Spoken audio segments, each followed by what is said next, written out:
Assalamualaikum warahmatullahi wabarakatuh. Di sini saya akan sedikit membahas tentang efisiensi pasar dan evaluasi saham.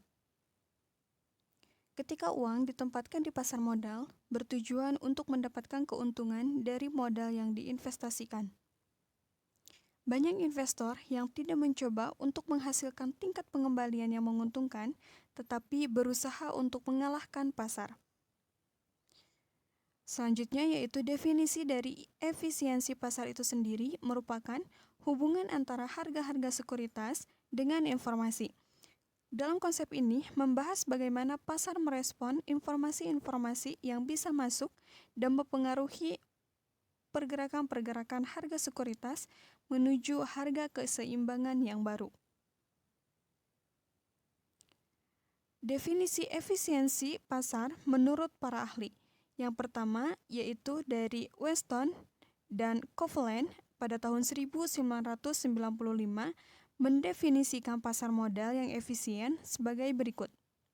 A security market is said to be efficient if the price instantaneously and fully reflects all relevant available information. Yang kedua yaitu menurut Fana pada tahun 1970 mendefinisikan pasar yang efisien adalah suatu pasar sekuritas dikatakan efisien jika harga-harga sekuritas mencerminkan harga penuh informasi yang tersedia. Selanjutnya yaitu syarat dan situasi pasar efisien. Untuk terbentuknya suatu pasar yang efisien bukan sesuatu yang mudah, karena pada prinsipnya dibutuhkan usaha yang sinergi dari berbagai pihak. Yang pertama, dari pemerintah seperti Departemen Keuangan, Bapepam, LK, dan pengelola pasar modal. Selanjutnya itu dari investor, publik, perusahaan yang terdaftar di pasar modal, dan DPRD dalam tugasnya mengawasi jalannya roda ekonomi dan pemerintahan yang transparan akuntabel. Selanjutnya yaitu syarat umum pasar efisien.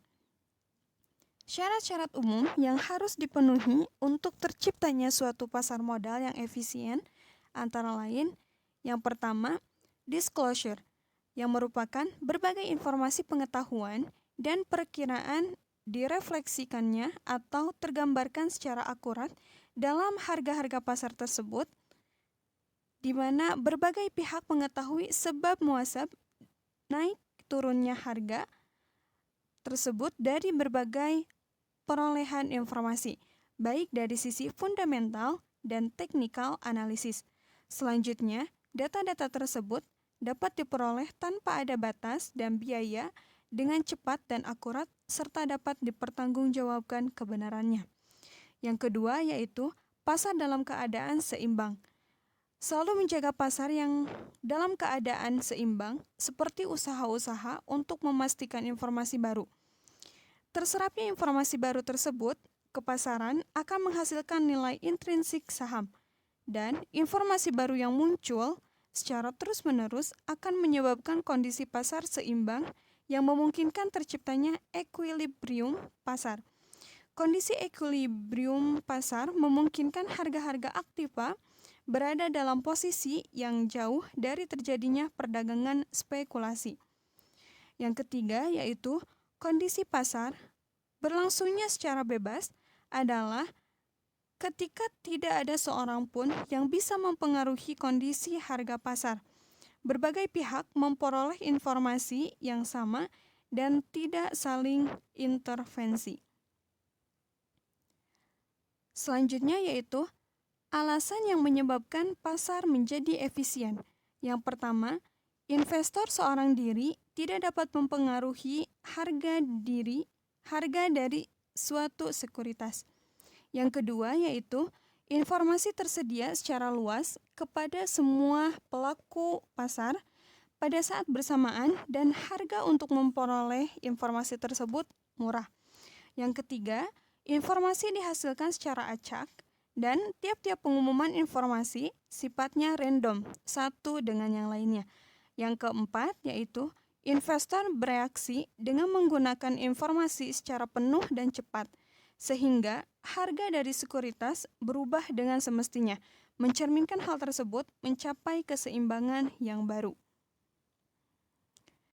Apabila kondisi tersebut tidak terpenuhi, maka pasar menjadi tidak efisien karena hal sebagai berikut. Yang pertama, terdapat sejumlah kecil pelaku pasar yang dapat mempengaruhi harga dari sekuritas. Yang kedua, harga dari informasi tersebut adalah mahal dan terdapat akses yang tidak seragam antara pelaku pasar yang satu dengan yang lainnya terhadap informasi yang sama. Yang ketiga, yaitu informasi yang disebarkan dapat diprediksi dengan baik oleh sebagian pelaku pasar. Selanjutnya yaitu bentuk-bentuk efisiensi pasar. Efisiensi pasar secara informasi. Yang pertama, efisiensi pasar bentuk lemah. Hal ini terjadi jika harga dari sekuritas tercermin secara penuh informasi masa lalu. Yang kedua, efisiensi pasar bentuk setengah kuat. Hal ini terjadi jika harga-harga sekuritas secara penuh mencerminkan semua informasi yang disebarkan tersebut, informasi yang berbeda di laporan keuangan perusahaan. Yang ketiga yaitu efisiensi pasar berbentuk kuat. Hal ini terjadi jika harga-harga sekuritas secara penuh mencerminkan semua informasi yang disebabkan termasuk informasi privat. Selanjutnya yaitu efisiensi pasar secara keputusan. Mempertimbangkan dua faktor, yaitu yang pertama, ketersediaan informasi, dan yang kedua yaitu kecanggihan pelaku usaha atau pelaku pasar. Selanjutnya yaitu kategori pengujian efisiensi pasar. Yang pertama, pengujian, yaitu seberapa kuat informasi masa lalu dapat memprediksi return di masa depan.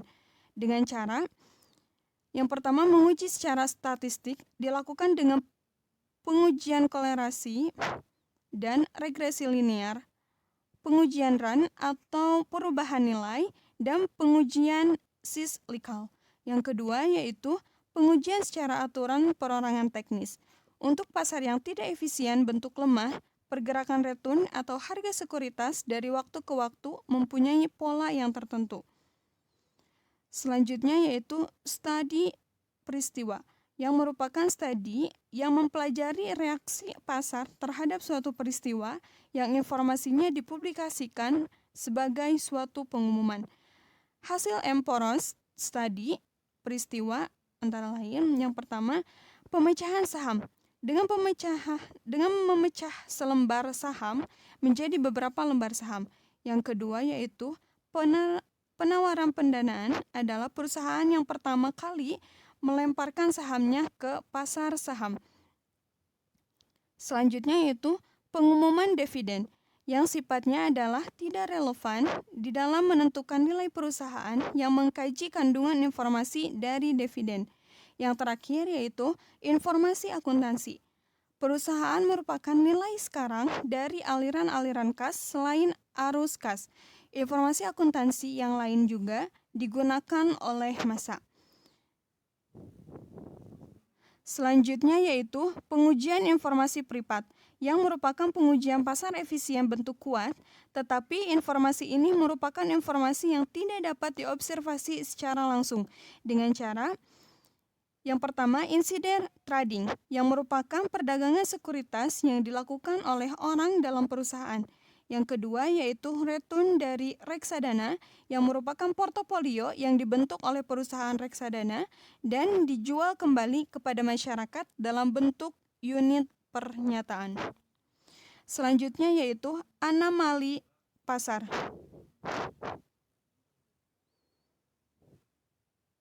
Selanjutnya yaitu anomali pasar. Sebagai teknik atau strategi yang tampaknya bertentangan dengan pasar efisiensi. Hal ini juga terjadi untuk perusahaan yang kecil. Selanjutnya yaitu efek efisiensi tidak terprediksi. Dalam pasar yang efisien, harga menjadi bergerak acak sehingga sulit diprediksi. Jadi, tidak ada pola investasi yang abadi. Pola harga yang bergerak acak ini menghasilkan kegagalan dari strategi investasi yang bertujuan untuk mengalahkan pasar secara konsisten. Selanjutnya yaitu tantangan efisiensi pasar. Yang pertama, ada investor yang terus-menerus berhasil mengalahkan pasar. Yang kedua, ada manajer investasi yang memiliki rekor yang lebih baik dibandingkan dengan yang lainnya. Yang ketiga yaitu ada sekuritas yang melakukan riset lebih banyak dibandingkan dengan yang lainnya. Selanjutnya yaitu evaluasi pasar.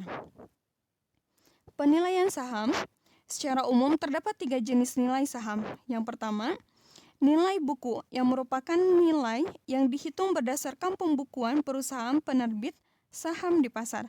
Yang kedua yaitu nilai pasar yang merupakan harga suatu saham di pasar. Yang ketiga, nilai intrinsik atau nilai teoretis adalah nilai saham yang sesungguhnya atau yang seharusnya terjadi. Pengambilan keputusan investasi yang dilakukan investor akan melibatkan informasi nilai saham sebagai berikut. Yang pertama, apabila nilai intrinsik saham lebih besar dari nilai pasar, maka saham dikatakan undervalued dan ini merupakan indikator beli. Yang kedua, apabila nilai intrinsik saham lebih kecil dari nilai pasar, maka saham dikatakan overvalued dan ini merupakan indikator jual. Selanjutnya yaitu strategi portofolio saham. Strategi portofolio saham yang dapat dipilih investor dapat berupa strategi aktif atau strategi pasif. Strategi aktif, investor menjalankan strategi aktif dengan tujuan memperoleh return aktif, dengan tujuan memperoleh return yang didapat sesama investor lain. Strategi yang dapat dipilih untuk melakukan strategi aktif adalah pemilihan saham, rotasi sektor, dan momentum harga. Yang kedua yaitu strategi pasif.